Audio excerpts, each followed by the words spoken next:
जाति के लिए उसने मुक्ति का द्वार खोला, उद्धार का द्वार खोला कि लोग उस पर विश्वास करके उस उद्धार को पाए जो उसने आज के दिन इस संसार में सब लोगों के लिए प्रकट किया है।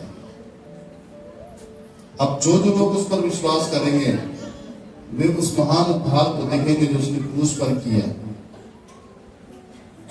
तो आपको ये जानना है, क्योंकि उन लोगों के लिए जो इसे अनदेखा करते हैं,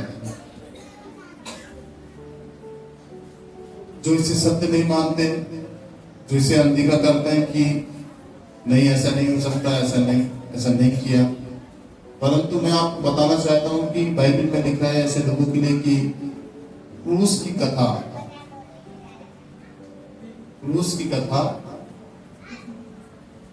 नाश होने वालों के लिए मूर्खता और विश्वास करने वालों के लिए परमेश्वर की सामर्थ है।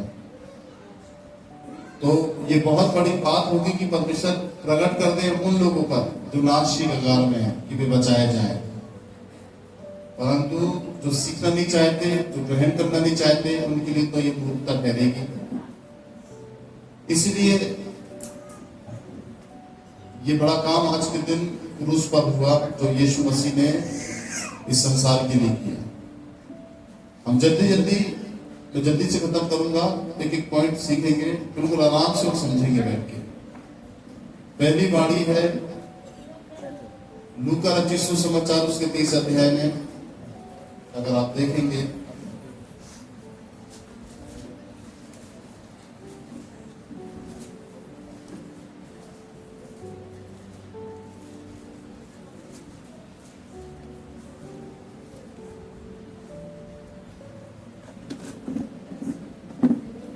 और उसकी 34 आयत को देखेंगे, 23 उसकी 34 आयत में पहली वाणी जो यीशु मसीह ने बोली क्रूस पर, वो पहली वाणी है, हे पिता इन्हें क्षमा कर क्योंकि ये नहीं जानते कि ये क्या कर रहे हैं। हे पिता इन्हें क्षमा कर क्योंकि ये नहीं जानते कि ये क्या कर रहे हैं। जो लोग यीशु मसीह को क्रूस पर चढ़ा रहे हैं वे हकीकत में नहीं जानते कि वो किसको क्रूस पर चढ़ा रहे हैं, और उनका नहीं जानना उनका ही कारण था कि इस संसार में वो था, इस संसार में उसने महान बड़े बड़े आश्चर्य कर्म किए, सब लोगों पर गवाही हुई यीशु कोई व्यक्ति है जो मुर्दों को जिंदा करता है, दुष्ट आत्माओं को निकालता है, बीमारों को चंगा करता है, रोगी को शुद्ध करता है। ये जानने के बाद अब बहुत सारे लोगों ने देखा भी, परंतु यीशु मसीह पर उन्होंने उसको और अच्छे से जानना नहीं चाहे, ना किया और ना ही उस पर यकीन किया। तो ये वो लोग हैं जो नहीं जानते, जिनकी मन की आंखें खुली नहीं, जो समझे नहीं।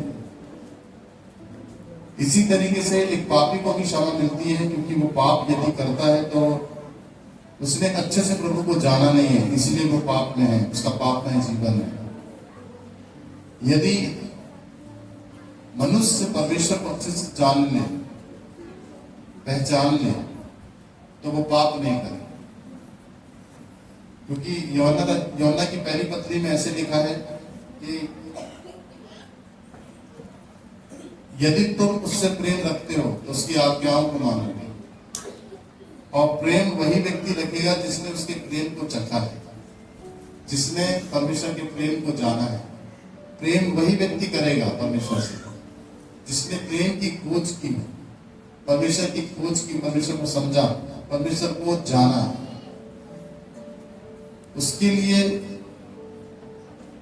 लिए ये आशीष है।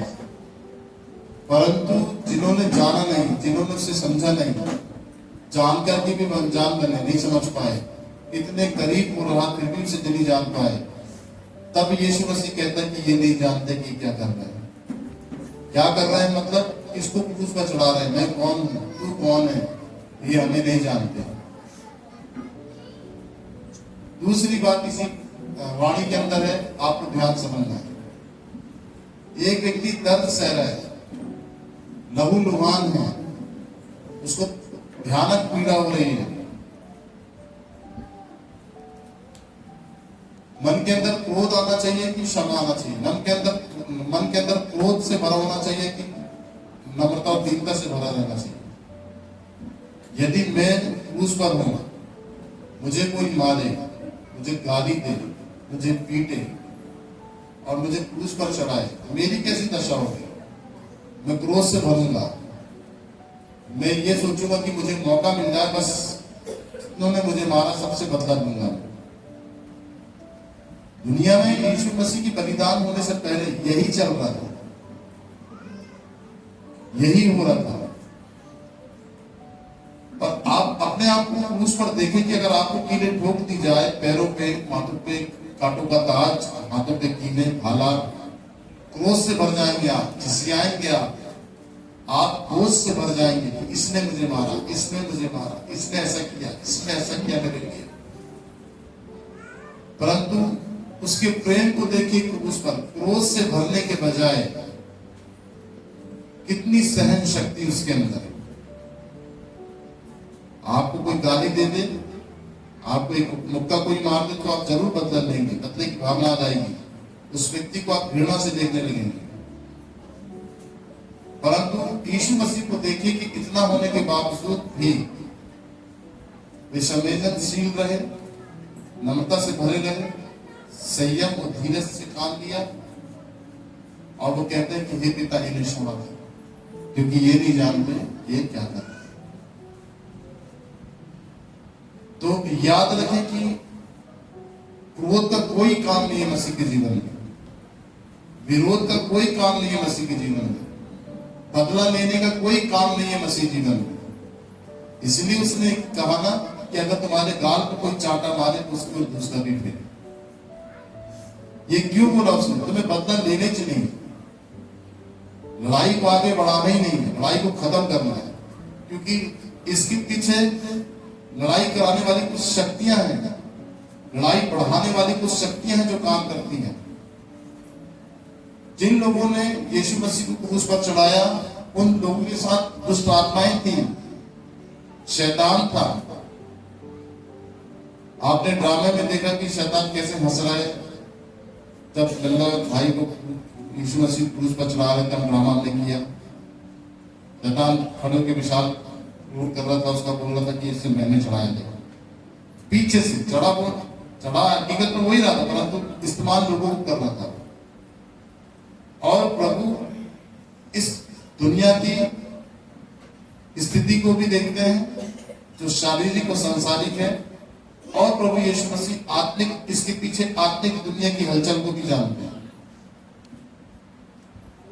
इसीलिए आप समझ लीजिए कि प्रभु यीशु मसीह ने आंधी को डांटा, पानी को कहा शांत हो जा।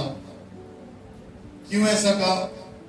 बात आंधी और पानी की नहीं है, आंधी लाने वाली शक्तियां, पानी को छानने वाली दुष्ट आत्माओं को यीशु ने बोला शांत हो जाओ। आंधी को चलाने वाली दुष्ट आत्मा जो उसकी नाव को डुबाने में लगी थी, उसने उसको डांटा। आंधी को डांटना मतलब दुष्ट आत्माओं को डांटना जो आंधी को चला रही थी इंटरनली रूप से पीछे। तो क्रूस पर चढ़ाने की जो प्रक्रिया हुई यीशु मसीह के साथ, वो पीछे विरोधी आत्माएं थी यीशु के विरोध में, जो हर एक मानव जाति के लिए वे उद्धार के काम को पूरा होना देखना नहीं चाहती हैं। इसीलिए वो क्रूस पर उसको मानना चाहती कि वे उद्धार के काम को समझ जाए। अंतिम बात, जब क्रूस पर यीशु मसीह ने बोला कि हे पिता इन्हें क्षमा कर, क्योंकि ये नहीं जानते क्या कर रहे हैं, तब आप पूरी मानव जाति के लिए क्षमा का दरवाजा खुल गया स्वर्ग से।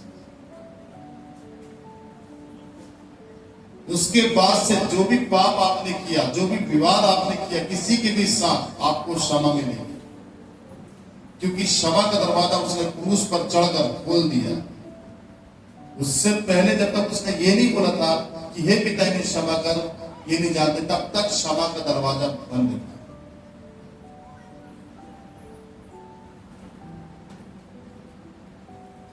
शास्त्री फरीसी सदूकी के पास लेकर आए उस व्यभिचारिणी औरत को और कहते हैं कि मूसा की व्यवस्था में लिखा है कि ऐसी स्त्री को पथराव करके मार डाला जाए।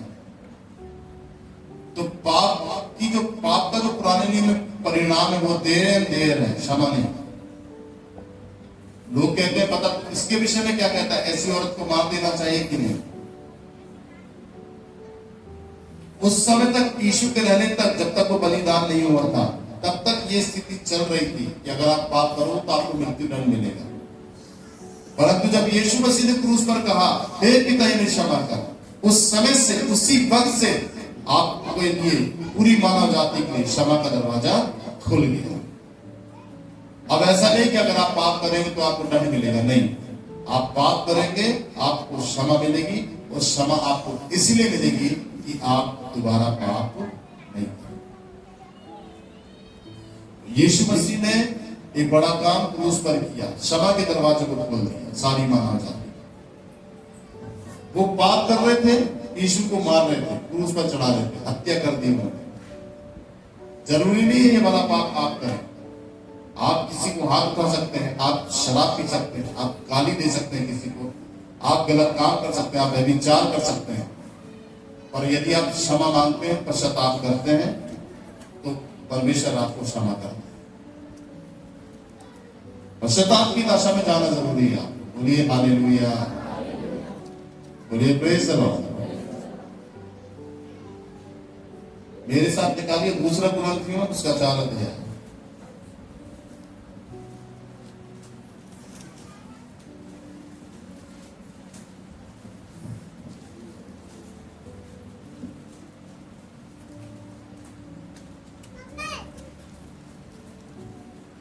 निकालिए 4 अध्याय का 4, देखो 4 अध्याय का 4।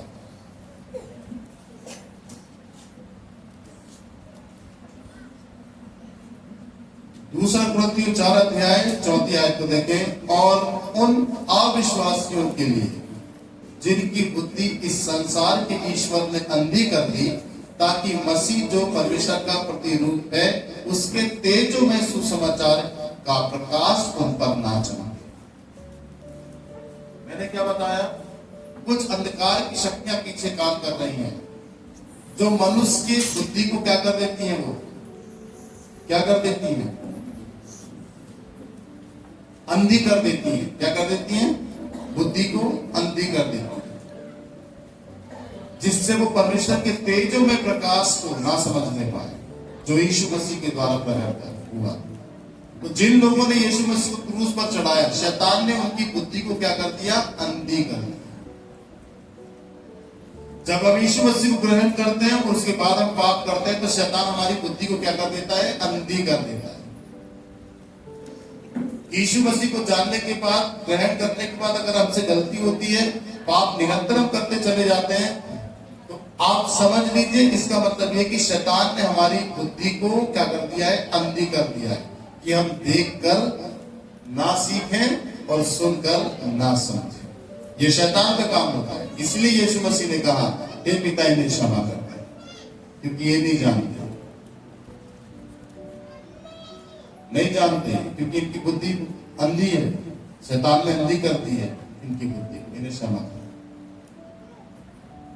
बोलिए हालेलुया। दूसरी वाणी,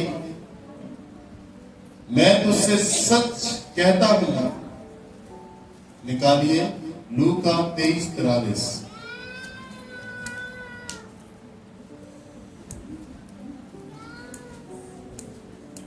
लूका 23:43।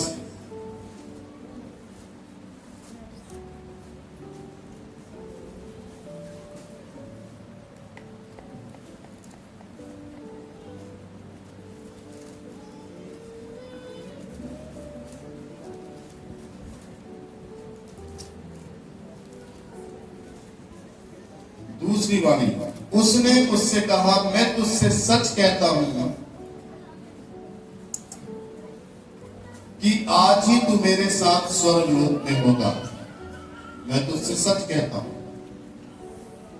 ये किससे कहा, डाकू से।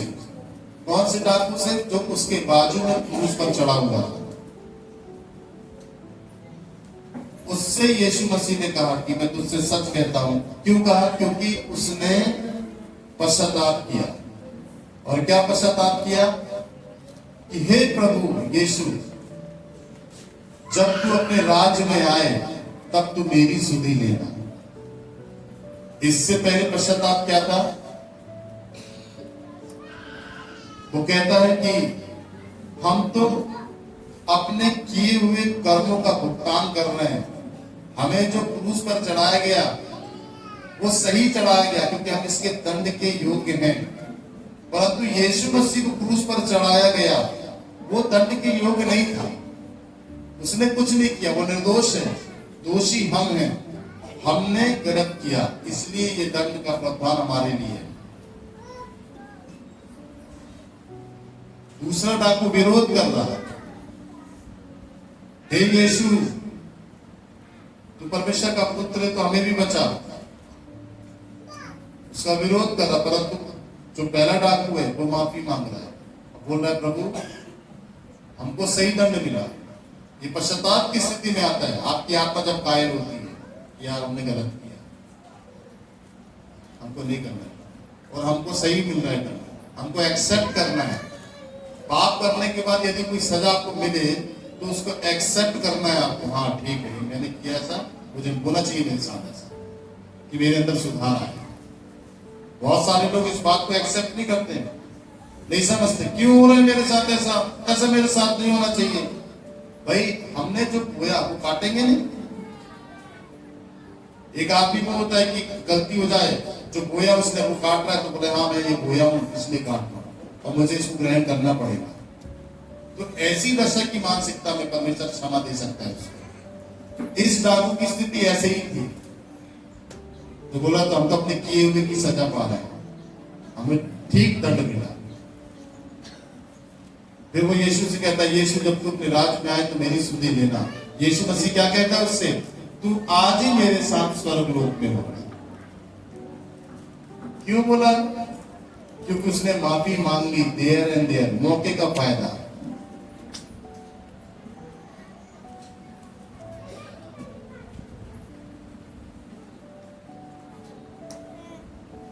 जब तक वह दूर है उसे ढूंढो, और जब तक वो निकट है उसे पुकारो। प्रभु दूर है ढूंढो, और जब वो निकट आ जाता है तो उसे पुकारो। इसने पुकारा, उसके बाजू में था, बोला प्रभु मुझे अपने राज्य में याद करना। यीशु कहता है आज ही से तू मेरे साथ स्वर्ग लोक में होगा। इससे पहले प्रवेश बंद था, परंतु जब यीशु ने कहा कि तू आज ही मेरे साथ से स्वर्ग लोक में होगा, स्वर्ग लोक में प्रवेश करने का मार्ग इसी समय से, जब उसको क्षमा मिली डाकू को, हमारे लिए भी खुल गया। बोलिए आमीन, बोलिए हालेलुया। जब उस डाकू के लिए खुल गया तो हमारे लिए भी खुल गया। गलती अगर हो गई माफी मांग लें, स्वर्ग का दरवाजा हमारे लिए खुल जाएगा। हमें एक्सेप्ट करना है पापों को, हमें एक्सेप्ट करना है गलतियों को। फिर दूसरी बात, पश्चाताप करने की जानकारी, और कैसे वो कह रहे कि तू स्वर्ग राज में आए तो अब मेरी सुधि लेना। वो जान चुका था प्रभु, समझ गया था प्रभु, उसकी बुद्धि अंधेरी नहीं थी, उसकी बुद्धि शैतान ने बंद नहीं करी थी। उसने जाना ये प्रभु है, ये परमेश्वर का पुत्र, इसका राज्य आएगा, यही राज्य करेगा। तो जब तक जानकारी नहीं होगी परमेश्वर की, तो सही तरीके से आप प्रार्थना भी नहीं कर पाएंगे। आपको परमेश्वर के वचन की नॉलेज नहीं होगी, सही तरीके से पश्चाताप की स्थिति बन भी नहीं पाएगी आपकी। जब वो कह रहा है कि तुम अपने राज में आए तो मेरी सुधि लेना, इस बंदे को जानकारी थी। पाप करने के साथ साथ उसने प्रभु को जाना, तभी तो वो कह रहा है कि अपने राज्य में आए। इसे कैसे मालूम? तो डाकू है। बोलिए हालेलुया। इसीलिए अपन को आज ही पश्चाताप करना है कि हमारे लिए ईश्वर के दरवाजे खुले, जैसे इस डाकू के लिए खुल गए। ठीक है। कंडीशन, सच्चे हृदय से पश्चाताप किया जाता है। भजन संहिता 51 में लिखा है टूटा मन परमेश्वर के योग्य बलिदान है। परमेश्वर टूटे और पिसे हुए मन को तुच्छ नहीं समझता। टूट जाना है अंदर से, बाहर से नहीं। अंदर से परमेश्वर के लिए टूटना है, जैसे ये टूट गया। और टूटने का तरीका देखिए कि हम तो अपने किए की सजा पा रहे हैं और हमें पाना पड़ेगा। नम्र कर देना उसके सामने अपने आप को, दीन कर देना। दूसरे वाले डॉक्टर ने अपने आप को नम्र और दीन नहीं किया, इसीलिए वो छोड़ दिया गया। परंतु जिसने परमेश्वर के सामने अपने आप को दीन बनाया, नम्र बनाया और परमेश्वर से पश्चाताप किया, माफी मांगा, उसको धार्मिक मिला। बोलिए हालेलुया, बोलिए प्रेज द लॉर्ड। तीसरी वाणी, हे नारी देख ये तेरा पुत्र। यूहन्ना रचित सुसमाचार उसका 19 अध्याय उसकी 26 और 27 आयत को देखेंगे। निकालिए।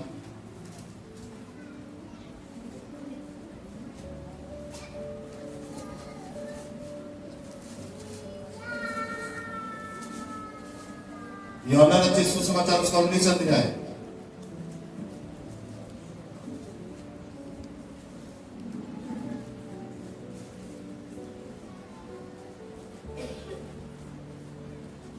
उसकी 26 आयत को देखें।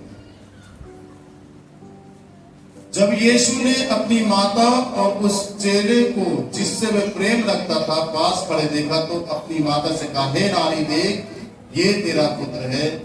तब उसने चेले से कहा, ये तेरी माता है। और उसी समय से वे चेला उसे अपने घर ले गया। समझ रहे हैं आप? इस बात को समझ रहे हैं? ये बात किस चीज को बता रही है?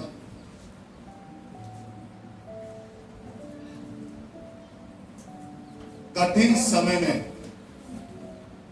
जब बच्चे परेशान होते हैं, दुख देखते हैं बच्चे, माता पिता साथ में होते हैं, या पिता साथ में हो या मां साथ में हो या माता पिता दोनों साथ में हो, कठिन समय में बेटे के, जब बेटा परेशान होता है परिवार में, घर में तकलीफ से होता है बेटा, जब दिक्कत होती है घर चलाने में, परिवार को पालने में, तो माँ बाप, सबसे पहले माँ बाप के ऊपर अटैक होता है कि बेटे अपने माँ बापों को छोड़ देते हैं,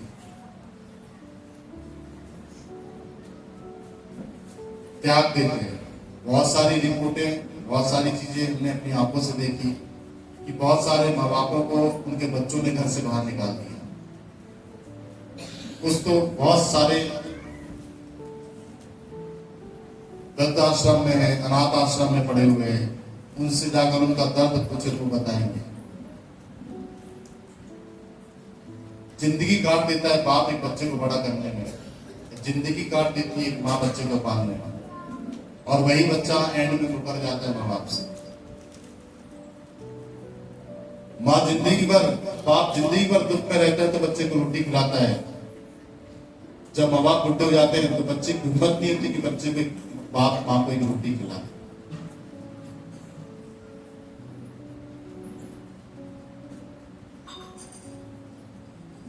कठिन समय में यीशु मसीह गुजर रहा था, और गुजरते समय, कठिन समय में जब उसको अपना दुख देखना है, अपनी परेशानी को देखना है, अपनी दिक्कतों को देखना है, खून से लहूलुहान है, उसने अपनी तरफ ना देखते हुए उसने अपनी मां को देखा।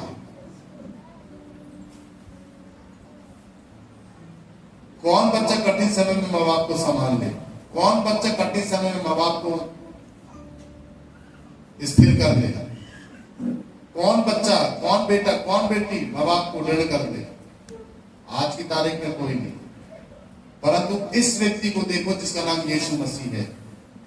इसने अपनी जान देने के समय, जब उसकी जान निकल रही है खून से लथपथ, अपनी मां की तरफ देखता है, बोलता है कि हे नारी देखिए तेरा बेटा, आज से मैं नहीं, ये तुझे संभालेगा। जिम्मेदारी देखो कैसी पूरी कर रहा है।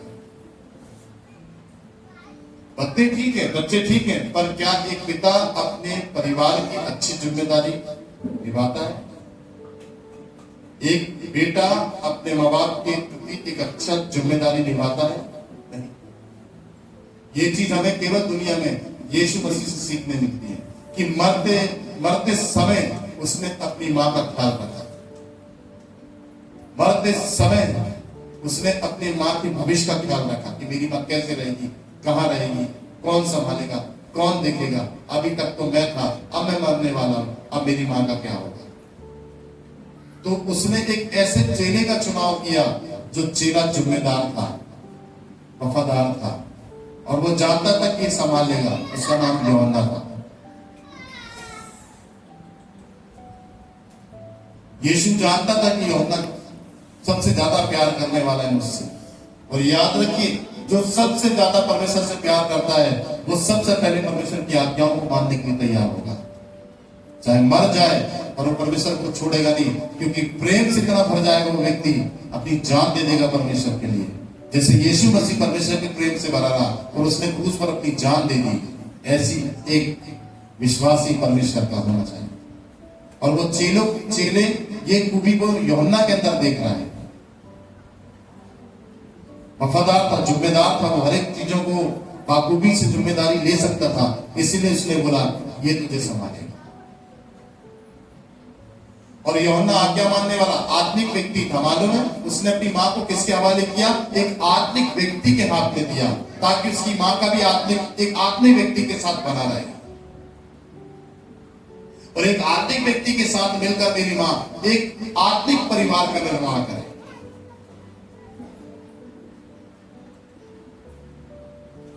आप अपने पेरेंट्स को, अपने माँ बाप को क्या बोलते हैं? आप जब जाते हैं, क्या अपने माँ बाप को अच्छे चर्च में लेकर आते हैं? आप चर्च जाते हैं, क्या अपने माँ बाप को जीवित कलीसिया में लेकर आते हैं? आप चर्च जाते हैं, क्या आप अपने माँ बाप को एक अच्छी सिद्धांत से भरी, नॉलेज से भरी, आत्मा से भरी कलीसिया में लेकर आते हैं? नहीं। परंतु इस व्यक्ति को देखो, यूहन्ना से जोड़ने का मतलब है यूहन्ना आत्मिक, परमेश्वर से प्रेम करने वाला, प्रेम से भरा हुआ, परमेश्वर से आज्ञा मानने वाला, ऐसे व्यक्ति से अपनी मां को उसने जोड़ दिया।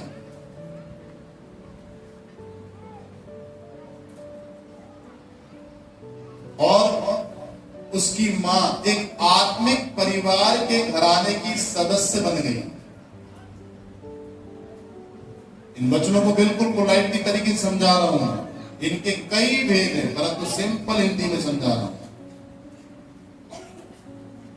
दिमाग देखो उसका, बोले ये तुझे संभालेगा। उसी समय उसकी मां को वो अपने साथ लेकर चला गया। इतना प्यार करने वाला था यूहन्ना, पतरस से ज्यादा प्यार करने वाला था यूहन्ना यीशु मसीह। चाहे तो पतरस को बोल देता, पतरस संभालेगा तुझे, पतरस के हाथ में नहीं दिया अपनी मां, क्योंकि वो जानता था पतरस यूहन्ना को समझता था। आप अपने माँ बाप को किसके हाथों में सौंपते हैं? आप अपनी माँ बाप की कैसी केयर करते हैं? इसकी भी नॉलेज आपको होना जरूरी है। कहां पर आपके माँ बाप स्थिर होंगे, दृढ़ होंगे, सफल होंगे, इसकी नॉलेज आपको होनी चाहिए। बोलिए हालेलुया। चौथी बाड़ी देखिए,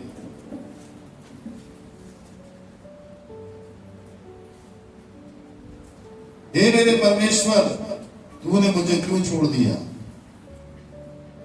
मत्ती रचित सुसमाचार उसका 27 अध्याय निकालिए।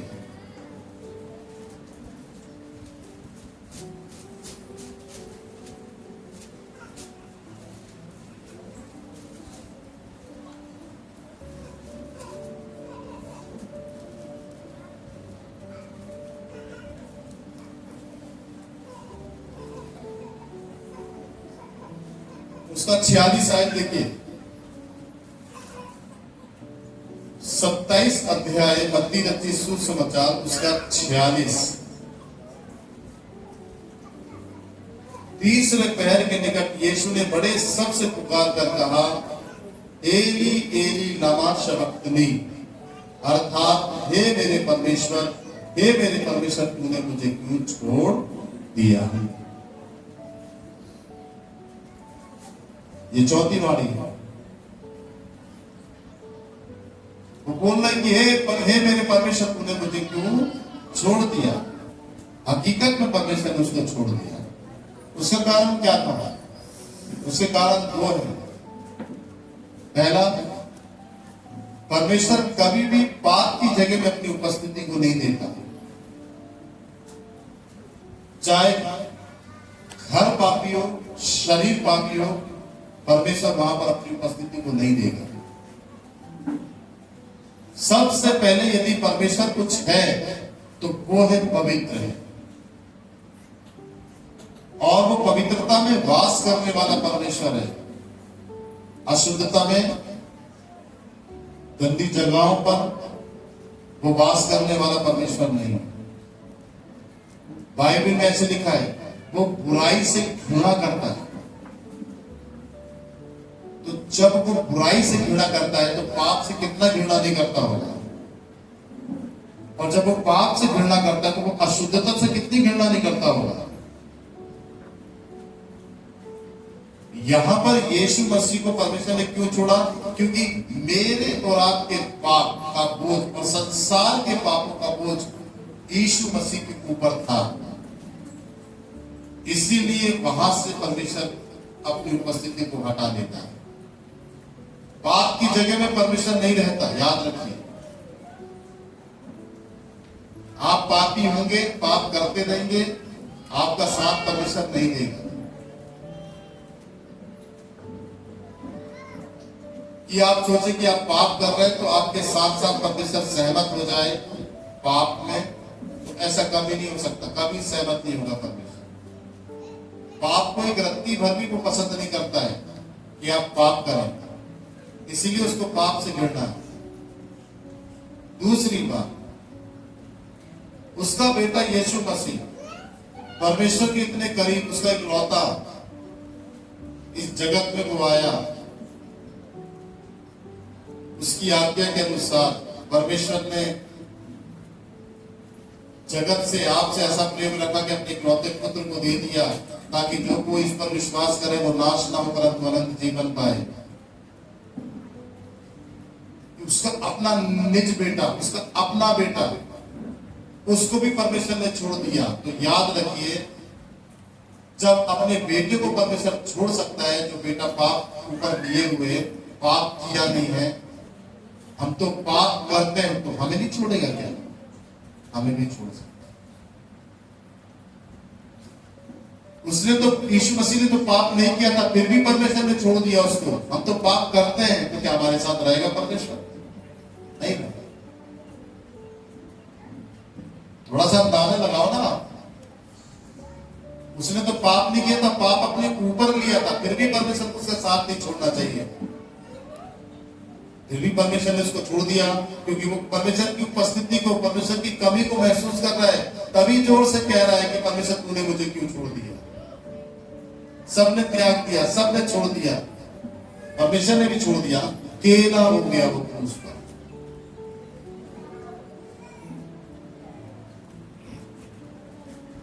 ये बात हमें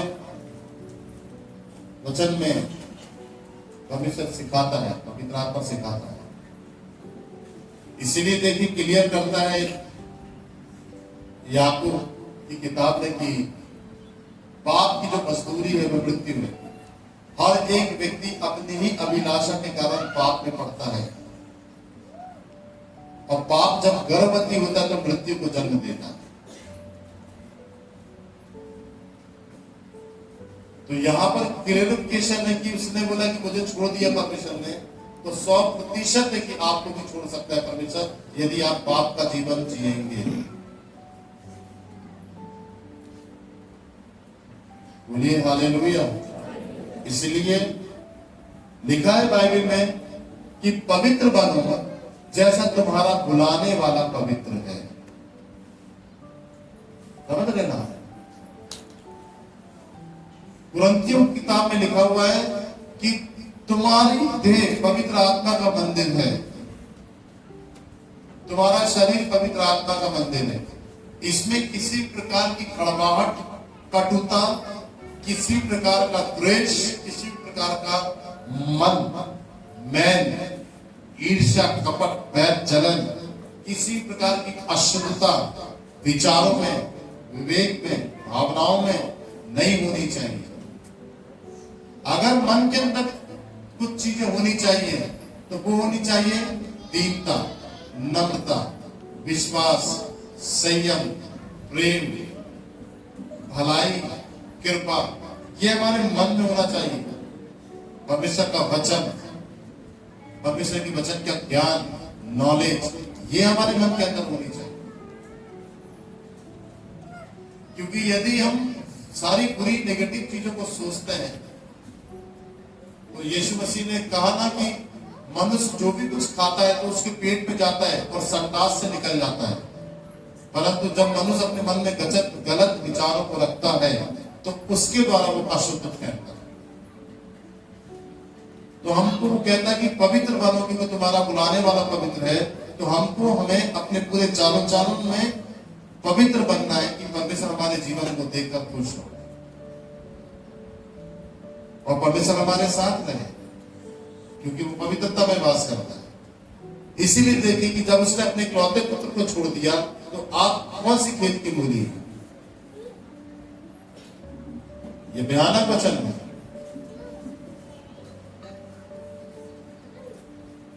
पांचवी वाणी है, मैं प्यासा हूं। यूहन्ना रचित सुसमाचार 19 अध्याय निकालो।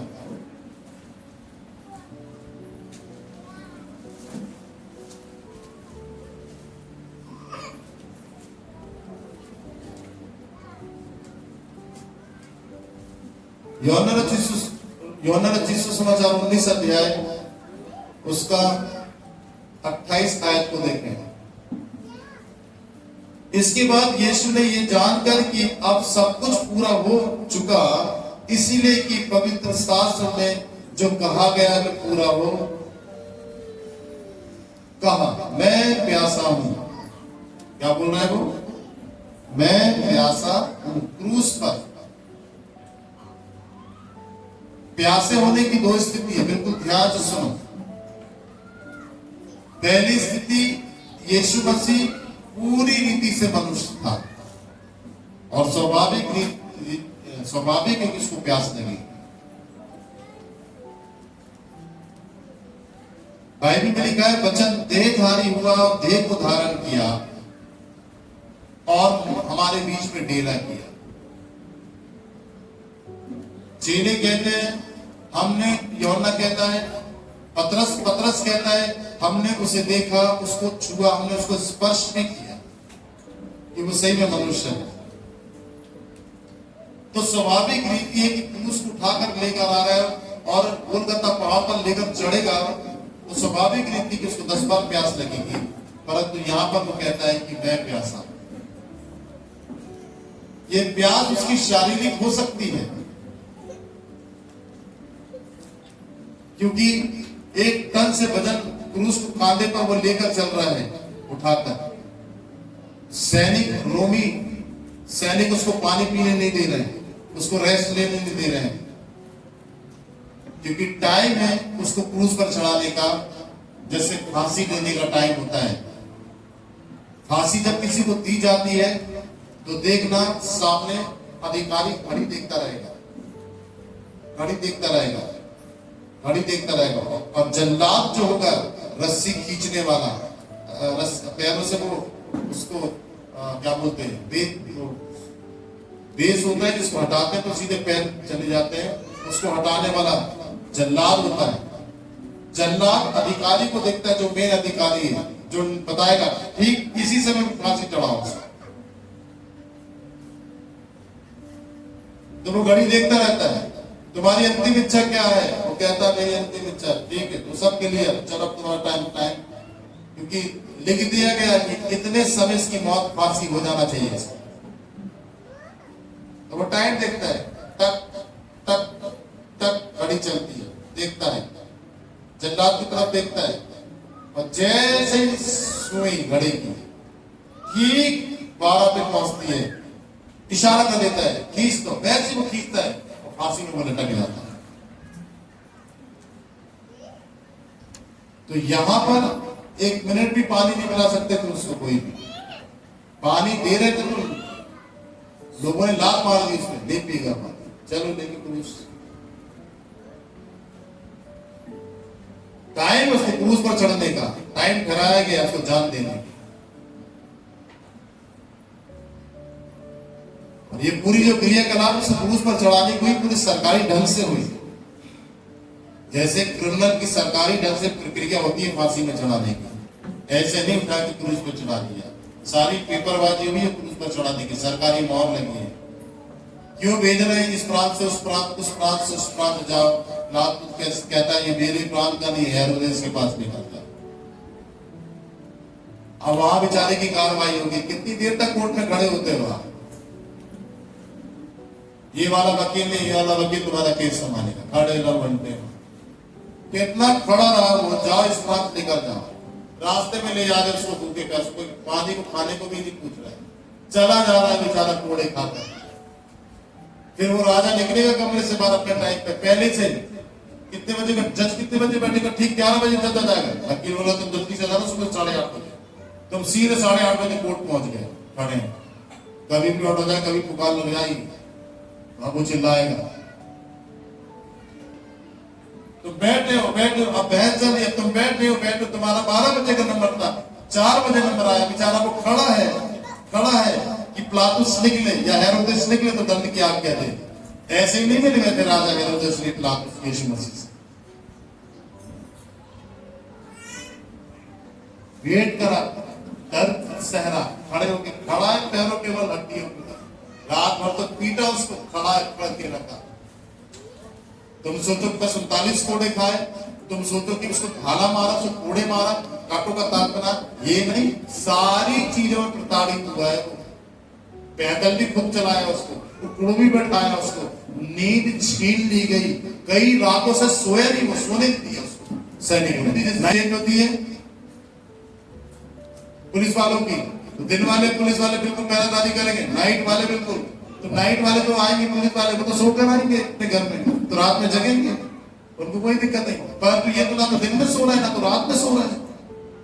रात में पुलिस वाले अलग है, रात के सैनिक अलग, वो परेशान कर रहे। एक सेकंड भी कई दिनों से सोया नहीं हो। वो क्यों नहीं सोया? कि तुम्हें नींद मिल जाए जो तुम नहीं सो रहे। ये गुड फ्राइडे आसान है जो उसने हमारे लिए किया, आसान नहीं।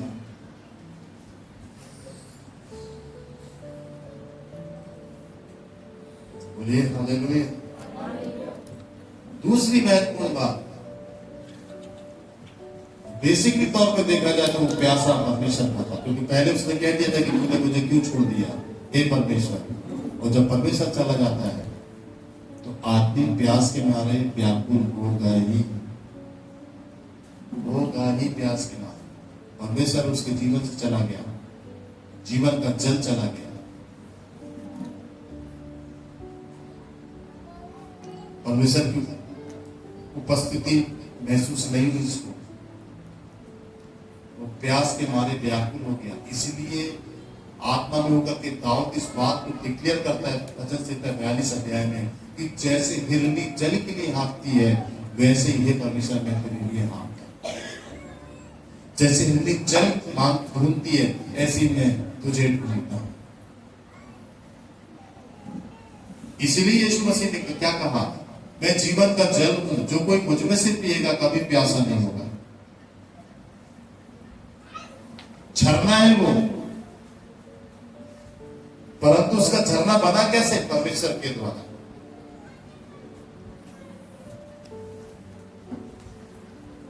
बोलिए आमीन। इसीलिए व्याकुल हो सकते हैं। इसीलिए उसने क्या कहा? यूहन्ना निकालना नहीं, यूहन्ना सुसमाचार 14 अध्याय में, तुम्हारा मन व्याकुल ना हो कि तुम्हें लगे कि मैं नहीं हूं। वो कहता जैसे तुम परमेश्वर में विश्वास रखते हो, मुझ पर भी विश्वास है, तुम्हें हूं। व्याकुल कब होता है आदमी? जब उसे पानी नहीं मिले, जब उसे तेज प्यास लगे, उसको कहते हैं व्याकुलता। तो यहां पर प्यासा हो गया वो परमेश्वर चला गया उसके पास से। आत्मिक प्यास जो उसकी पूरी होती थी परमेश्वर करता था। इसीलिए याद रखिए, क्यों कहा उसने कि मनुष्य केवल रोटी से नहीं परमेश्वर के वचन से जिंदा रहेगा। जिसके जीवन में यीशु है, उसका वचन है, वो कभी भी नहीं मरेगा, चाहे वो प्यासा हो चाहे वो भूखा हो, क्योंकि जीवन का जल उसके अंदर है। बोलिए हाथ उठाकर आमीन।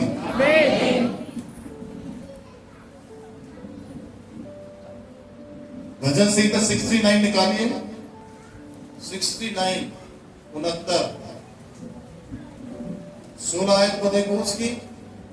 हे यहोवा मेरी सुन ले, क्योंकि तेरी करुणा उत्तम है, अपनी दया की बहुतायत के अनुसार मेरी ओर ध्यान दे, अपने दास से अपना मुंह न मोड़, क्योंकि मैं संकट में हूं, फुर्ती से मेरी सुन ले, मेरे निकट आकर मुझे छुड़ा ले,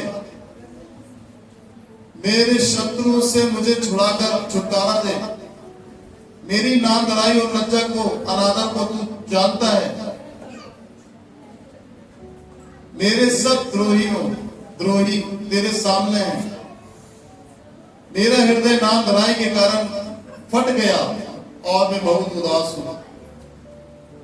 मैंने किसी तरह खाने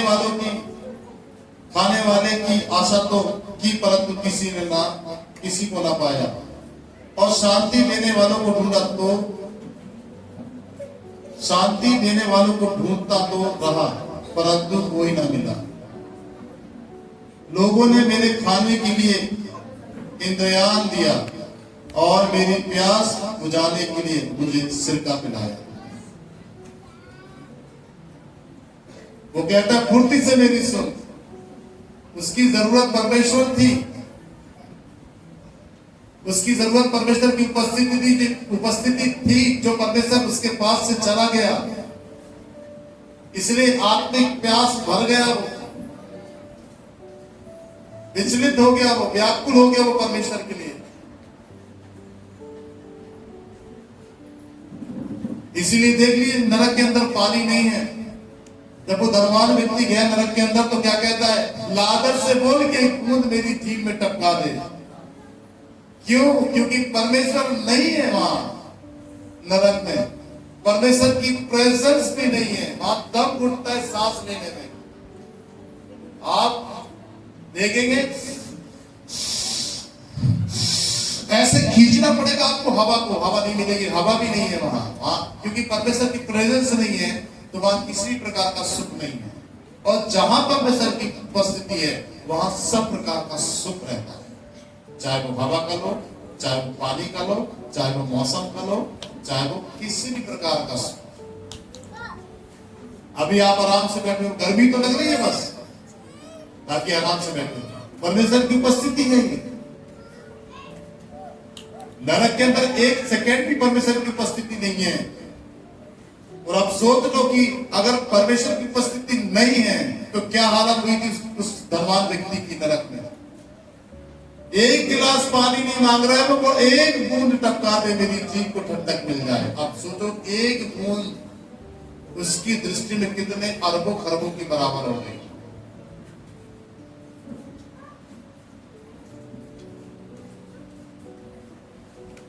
बोलिए हालेलुया। इसलिए परमेश्वर की उपस्थिति में रहना कि परमेश्वर हर चीज से हमें फिल कर दे, भर दे। बोलिए आमीन। 6वीं आयत को देखिए, लिखा है पूरा हुआ। यूहन्ना रचित सुसमाचार उसका 19 अध्याय 30 आयत को देखेंगे।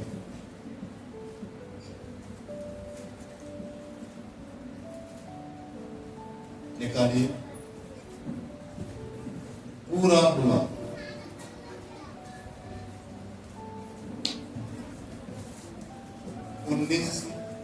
यूहन्ना रचित सुसमाचार उसकी 19 अध्याय उसकी 30 आयत को देखें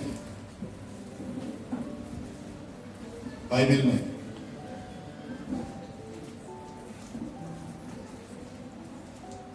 जब यीशु ने वह सिरका लिया तो कहा पूरा हुआ, और सिर झुकाकर प्राण त्याग दिया।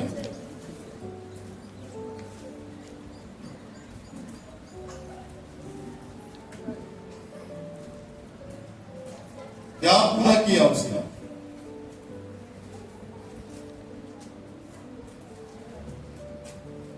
क्या पूरा किया उसने? परमेश्वर के उद्धार के काम को पूरा किया। बोलिए मेरे पीछे, परमेश्वर के उद्धार के काम को यीशु मसीह ने पूरा किया। फिर से बोलिए, परमेश्वर के उद्धार के काम को पूरा किया। यूहन्ना रचित सुसमाचार उसका 17 अध्याय निकालो तो जरा। बोलना बाइबल कभी सामने आएगा, जब तक बोल के पढ़ेंगे नहीं तो।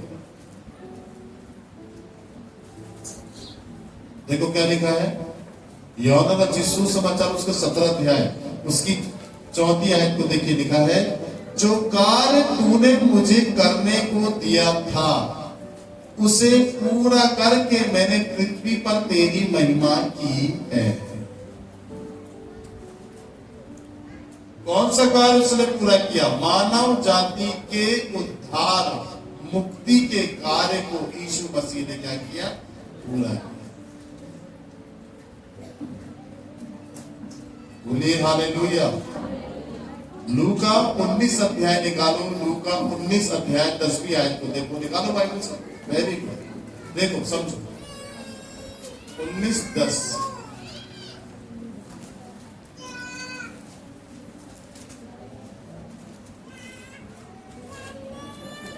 19:10 को देखे हैं। क्या किया उसने कार्य? क्या कार्य था उसका पृथ्वी पर? लूका 19:10 में लिखा है, देखो लिखा है, क्योंकि मनुष्य का पुत्र खोए हुए को ढूंढने और उनका उद्धार करने आया है। बोलिए हालेलुया। क्या काम किया? कौन सा काम पूरा किया उसने? मनुष्य का पुत्र यीशु मसीह खोए हुए को ढूंढने और उनका उद्धार करने आया है। ये काम उद्धार का उसने पृथ्वी पर पूरा किया। बोलिए आमीन। समझ गए कि नहीं? दिमाग में बात बैठी कि नहीं? एक और वचन निकालो, रोमियो 3 अध्याय।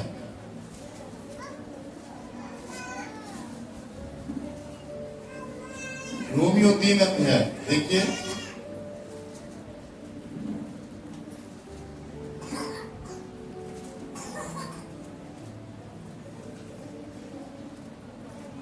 रोमियो 3 अध्याय 23 आयत को देखिए, 23 देखिए क्या लिखा है, पढ़ रहा हूं मैं। लिखा है, इसलिए कि सबने पाप किया और परमेश्वर की महिमा से रहित हैं, परंतु उसके अनुग्रह से उस छुटकारे के द्वारा जो मसीह यीशु में है सेत में धर्मी ठहराए जाते हैं। उसे परमेश्वर ने उसके लहू के कारण एक ऐसा प्रायश्चित ठहराया जो विश्वास करने वालों करने से कार्यकारी होता है, कि जो पाप पहले किए गए और जिन पर परमेश्वर ने अपनी सहनशीलता के कारण ध्यान नहीं दिया, उनके विषय में वे अपनी धार्मिकता प्रकट करें। तो क्या लिखा है? यीशु मसीह को पापों का प्रायश्चित ठहराया। क्या ठहराया यीशु मसीह को? पापों का प्रायश्चित। तो सबसे महत्वपूर्ण काम जो उसने उद्धार का किया, वो पवित्र बन के रहा, सभ्यता से भरा रहा, अपने आप को अशुद्ध नहीं किया, परमेश्वर के प्रति वफादार, आपके लिए भी वफादार बना रहा, आपके लिए पवित्र किया उसने आपको। फिर उसने लिखा है कि हे पिता, मैं अपने आप को पवित्र करता हूं, इसलिए कि जो लोग उस पर विश्वास करें वे भी पवित्र किए जाएं। यदि एक पिता गलती करते तो बच्चा उसी रीति पर आ जाए। पिता यदि सही ईमानदारी से चले तो बच्चा वही सीखे जो उसके पिता ने किया। माँ बाप बच्चों के लिए या बाप बच्चे के लिए एक आदर्श का कारण कि बच्चा अपने बाप से सीखे। सबसे पहला टीचर बच्चों का अगर इस दुनिया में कोई है तो वो उसके माँ बाप होते हैं। आज आत्मिक जीवन में सबसे पहला टीचर हमारा अगर कोई है तो वो यीशु मसीह है और कोई नहीं। बोलिए आमीन। जो हमें बाइबल में लिखा है, जो हमें एक आदर्श दे गया। बाइबल में लिखा है वो गाली सुनकर किसी को गाली नहीं दिया, पीड़ा सहने के बाद किसी को धमकाया नहीं उसने, वो चुप रहा कि हम छुटकारा पाले उसकी पवित्रता के द्वारा, उसकी विश्वास योग्यता के द्वारा, उसकी ईमानदारी के द्वारा। और आज हम बचाए गए हैं यीशु मसीह के द्वारा कि उसका जीवन पवित्रता और उसका जीवन धर्म से भरा हुआ था, इसलिए आज हम बचाए गए हैं। बोलिए जोर से हालेलुया। अगर यीशु मसीह नहीं होता और यीशु मसीह ऐसा जीवन नहीं जीता संसार में तो हमारा बचना मुश्किल था। इसीलिए रोमियो की किताब में क्या लिखा है, एक भी धर्मी नहीं, सब ने पाप किया और सब परमेश्वर की महिमा से रहित हैं। जितने भी भविष्यवक्ता आए, नबी आए, सबसे गलती हुई। कोई उद्धार का कारण नहीं बन सका, किसी के लिए आशीष का कारण नहीं बन सका, छुटकारे का कारण नहीं बन सका। यीशु मसीह एक ऐसा व्यक्ति है जो लोगों के लिए उद्धार का, आशीष का और छुटकारे का कारण बना। वो हमारे दुख के साथ दुखी होता है, कोई हमारे दुख के साथ दुखी नहीं होता। वो 24 घंटे हमारे साथ रहता, हमारे दुख में। लोग 24 घंटे रहेंगे परंतु वो पूरे दिन हमेशा हमारे साथ रहता है। उसने क्लियर भी किया कि देखो जगत के अंत तक सदैव मैं तुम्हारे संग हूं। अब जगत के अंत तक सदैव तुम्हारे संग हूं का मतलब जब तक दुनिया है मैं तुम्हारे संग हूं, चिंता नहीं करो। अब इतनी लंबी आयु में, इतने लंबे समय में तुम्हारे साथ जो भी कुछ होगा, चाहे अच्छा होगा चाहे बुरा होगा, मैं तुम्हारे संग हूं। सोच लो कितना बड़ा प्रॉमिस उसने किया। मैं बोलूं तुम्हारे साथ हूं, मैं हमेशा जब तक तुम जिंदा हो तुम्हारे साथ हूं। अगर तुमसे कोई गलती होगी तो मैं बोलूंगा अब मैं तुम्हारे साथ नहीं रहूंगा, तुमने गलती की। तुमसे कोई पाप बीच में हो गया जीवन में, तुमने ऐसा करा मुझे अच्छा नहीं लगा, मैं तो बोला था तुम्हारे साथ रहूंगा, अब मैं तुम्हारे साथ नहीं रहूंगा। परंतु उसने क्या बोला, मैं तुम्हारे साथ रहूंगा। अगर तुम गलती भी करते तो भी तुम्हारे साथ है, वो तुम्हें छोड़ेगा नहीं, तुम्हारी गलती में पर्दा डालेगा, तुम्हारी गलती को मिटाएगा अपने लहू से, तुम्हारा साथ नहीं छोड़ेगा। वो ऐसा परमेश्वर है। और हम किसी को बोलते कि हम तुम्हारे साथ रहे, और अगर उससे कोई मिस्टेक हो गई, झगड़ा हो गया, कोई बात हो गई, तो हम छोड़ देंगे 1 मिनट में। आज मैं छोड़ता हूं, मैं अपने शब्द को वापस लेता हूं। पर वो ऐसा नहीं कहता कि मैं अपने शब्द को वापस लेता हूं, वो कहता है मैं तुम्हें क्षमा करता हूं, मैं तुम्हारे साथ। कितना प्यार करता है। तो अब इसका मतलब ये नहीं है कि आप गलती करते चले जाए। बोलिए जोर से हालेलुया। आखिरी अंतिम बात, परमेश्वर के उस बड़े मिशन को उसने पूरा किया जो परमेश्वर ने उसके लिए रखा। एक आखिरी वचन निकालिए, 2 कुरिन्थियों उसका 5 अध्याय।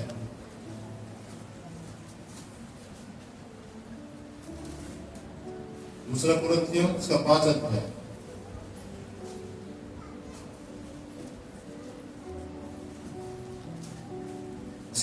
उसके 5 अध्याय उसकी 18 आयत को देखें, क्या लिखा है यहाँ पर। 18 में लिखा है, ये सब बातें परमेश्वर की ओर से हैं, जिसने मसीह के द्वारा अपने साथ हमारा मेल मिलाप कर लिया। किसके द्वारा मेल मिलाप हुआ हमारा? मसीह के साथ, मसीह के द्वारा मेल मिलाप। मेल मिलाप करने के लिए तैयार नहीं था परमेश्वर, पकड़ के नरक में डालने की तैयारी में था वो तो, परंतु मसीह के द्वारा में ग्रेस मिल गया, अनुग्रह मिल गया, दया हो गई यीशु मसीह के द्वारा पर। इसीलिए लिखता है वो मेल मिलाप कर लिया और मेल मिलाप की सेवा हमें सौंप दी। क्या सौंप दी हमें? मेल मिलाप की सेवा। अर्थात परमेश्वर ने मसीह में होकर अपने साथ संसार का मेल मिलाप कर लिया और उनके अपराधों का दोष उन पर नहीं लगाया, और उसने मेल मिलाप का वचन हमें सौंप दिया। अब मेल मिलाप का वचन हमें सौंप दिया, अब वचन हमारे पास भी आ गया। अब इस मेल मिलाप के वचन को अब हमको पूरा करना है। जैसे यीशु मसीह ने बोला पूरा हुआ, उसने परमेश्वर की उद्धार के मिशन को इस पृथ्वी पर पूरा किया। आपको भी उस के उद्धार के मिशन को इस संसार के अंदर पूरा करना है, लोगों को बचाना, बोयों को लेकर आना, भटकियों को पकड़ना, शराबियों को, बीमारियों को ग्रसित लोगों को पकड़ना, भटकियों को लाना, है ना, ऐसे लोगों को लेकर आना जो अनाथ है, जो टूटे हैं, जो निर्बल है, जो सुसाइड कर रहे हैं, जो आत्महत्या कर रहे हैं, जो ट्रेन में कट रहे हैं, जो फांसी लगाने की तैयारी में, जो कर्जे से दबे हैं, ऐसे लोगों को लेकर आना। इसका मतलब आप भी परमेश्वर के उद्धार के काम को पूरा कर रहे हैं। पौलुस कहता है, मैंने अच्छी कुश्ती लड़ी है, मैंने अपनी दौड़ पूरी करी है। आपको भी अपनी दौड़ को यीशु मसीह के जैसे पूरी करना है कि आप भी कह सको कि हाँ प्रभु, पूरा काम मैंने किया है तेरा, और आज पूरा दुनिया में। समझ में आया कि नहीं आया? आखिरी वाणी है, हे पिता, मैं अपनी आत्मा को तेरे हाथों में सौंपता। अगर वो नहीं बोलता कि हे पिता, मैं अपनी आत्मा को तेरे हाथों में सौंपता हूं, तो कोई मार भी नहीं पाता, उसको दो टुकड़े भी कर देते। उसके शरीर के दो टुकड़े भी हो जाते ना, तो जान निकलती नहीं, क्योंकि वो जीवन है, वो जीवन कभी भी मरता नहीं है। याद रखना। अब इसका मतलब क्या है? लोगों पर, उनकी आत्मा पर उनका अधिकार नहीं है। अगर वो बीमार हो गए और बीमारी का इन्फेक्शन बॉडी के अंदर फैल गया, तो झट से मर जाएगा आदमी, आत्मा प्राण छूट जाएंगे, आत्मा शरीर से निकल जाएगी। इतना खून बहने के बाद भी पूरा शरीर से लहू उसने बहा दिया अपना, पूरा कतरा कतरा निकल गया उससे खून का, फिर भी उसके अंदर से प्राण निकले नहीं। इसका मतलब क्या है? वो जीवन है। और देखो, वो बोलता है कि हे पिता, मैं अपनी आत्मा को तेरे हाथों में सौंपता हूं। दुनिया की कोई भी ताकत उसको मार नहीं पाई। अपनी इच्छा से उसने अपनी आत्मा को परमेश्वर के हाथों में सौंपा, तब मरा हुआ।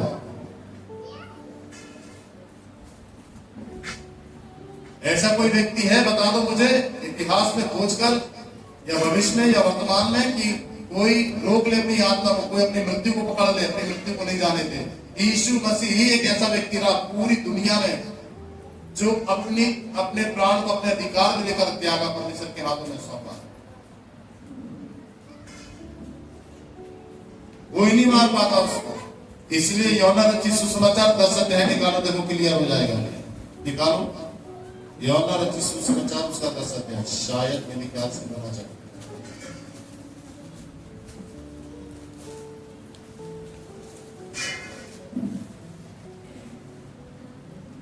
देखो क्या लिखा है यूहन्ना रचित सुसमाचार उसके 10 अध्याय में, उसकी 15 आयत को देखो। यूहन्ना रचित सुसमाचार 10 अध्याय उसकी 15 आयत को देखिए, क्या लिखा है यहाँ पर? जैसे पिता मुझे जानता है और मैं पिता को जानता हूं, और मैं भेड़ों के लिए अपना प्राण देता हूं। मेरी और भी भेड़ें हैं जो इस भेड़शाला की नहीं, मुझे उनको भी लाना अवश्य है। वे मेरा शब्द सुनेंगी, तब एक ही झुंड और एक ही चरवाह होगा। देखो 17, पिता इसलिए मुझसे प्रेम रखता है कि मैं अपना प्राण देता हूं और उसे फिर ले लूं। क्या बोला है वो?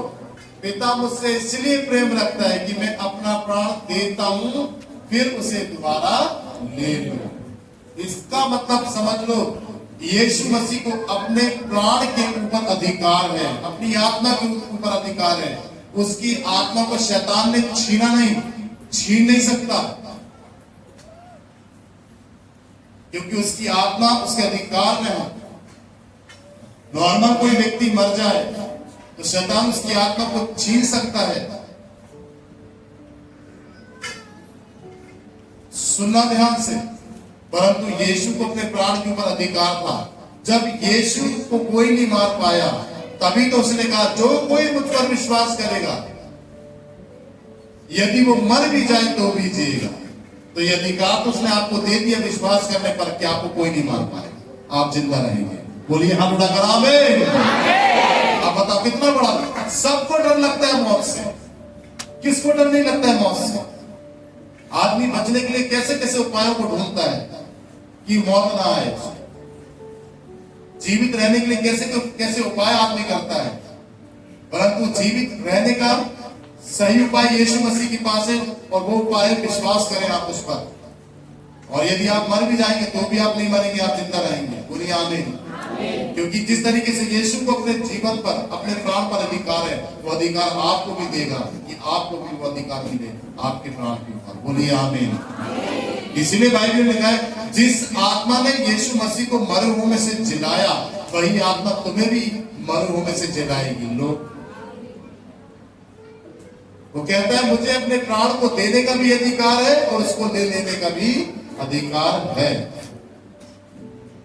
आगे देखो 17, पिता इसलिए मुझसे प्रेम रखता है कि मैं अपना प्राण देता हूं कि उसे ले लूं। देखो 18 में क्या कह रहा है, वो कोई उसे मुझसे छीनता नहीं, कोई उसे मुझसे छीनता नहीं, वरन मैं उसे आप ही देता हूं। मुझे उसके देने का भी अधिकार है और उसे फिर ले लेने का भी अधिकार है। ये आज्ञा मेरे पिता से मुझे मिली है। बोलिए आमीन। क्या कह रहा, अपना प्राण में देने का अधिकार भी है मुझे, और उसको ले लेने का भी अधिकार है। इसका मतलब है कोई उसे मार नहीं सकता।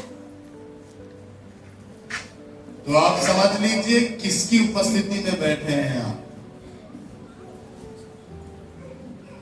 कितने पावरफुल खुदा के उपस्थिति में बैठे हैं आप, जिसके ऊपर संपूर्ण अधिकार है, जिसके पास। बोलिए हालेलुया।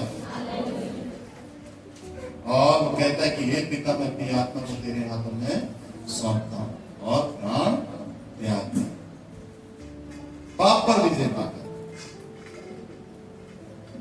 सेम कंडीशन अगर आप विश्वासी हैं तो आपकी होना चाहिए। परमेश्वर इस 7 प्राणी पर आशीष दे। आज आपको सीखने मिला, विश्वास करता हूं कि आज आप आशीषित हुए। हालेलुया। हालेलुया।